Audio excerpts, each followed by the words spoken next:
সৌৰসজাই জাতিষ্কাৰ ৰঙে ৰূপে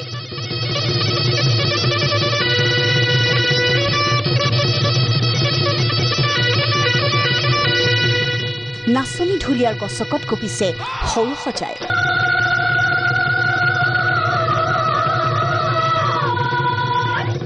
কোনোবা ওজনীৰ কোনোবা নামনিৰ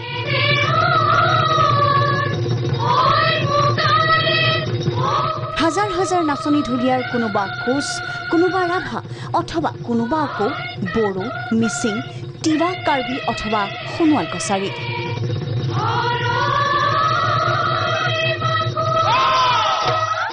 সকলোৰে পৰিচয় আজি ঢুলীয়া নাচনী অতীতৰ বৰ অসমক সুঁৱৰি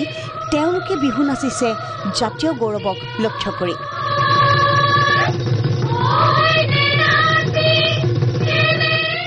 কাৰো নাই ভেদভাৱ কাৰো নাই অসূয়া অশান্তি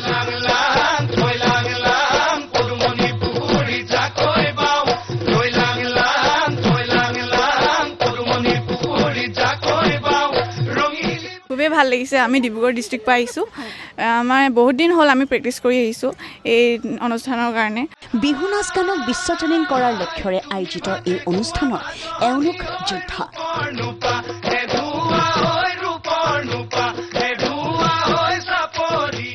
অসমীয়াৰ সন্তান হৈ সকলো হৈছে সহোদৰ আপোন ঘৰখনৰ সকলো বন কাটি কৰি পণ লৈছে বিশ্বৰ বুকুত জিলিকি উঠক অসমৰ ৰঙালী বিহুৱে যেটো বিশ্ব অভিলেখ গঢ়িব আৰু তাৰ বাবে পূৰ্ণ প্ৰস্তুতি চলিছে আৰু এবাৰ এই বিহু নাচিবলৈ কোকৰাঝাৰৰ পৰা দুজনী জজা বাই ভনী আহিছে আৰু তেওঁলোক হৈছে পুষ্পিতা আৰু প্ৰিয়ংকা সিনহা আৰু এয়া মোৰ সন্মুখত খুব ভাল লাগিছে তোমালোক দুজনীক লগ পাই কোনজনী ডাঙৰ মই ডাঙৰ কিমান মিনিট 15 মিনিট নামটো পুষ্মিতা সিংহা পুষ্মিতা সিনহা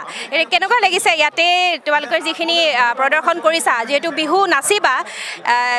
কেনেকুৱা ধৰণৰ অনুভৱ কি ক'ব বিচাৰে অনুভৱটো বহুত ভাল লাগিছে ইয়াত আহি মানে বহুত ভাল লাগিছে মানে ভাবা নাছিলোঁ যে ইয়াত আহিব পাৰিম আমি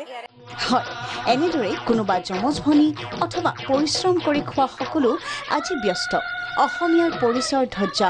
বিশ্বত জিলিকাবলৈ পল্লৱী বৰাৰ ৰিপৰ্ট প্ৰাগ নিউজ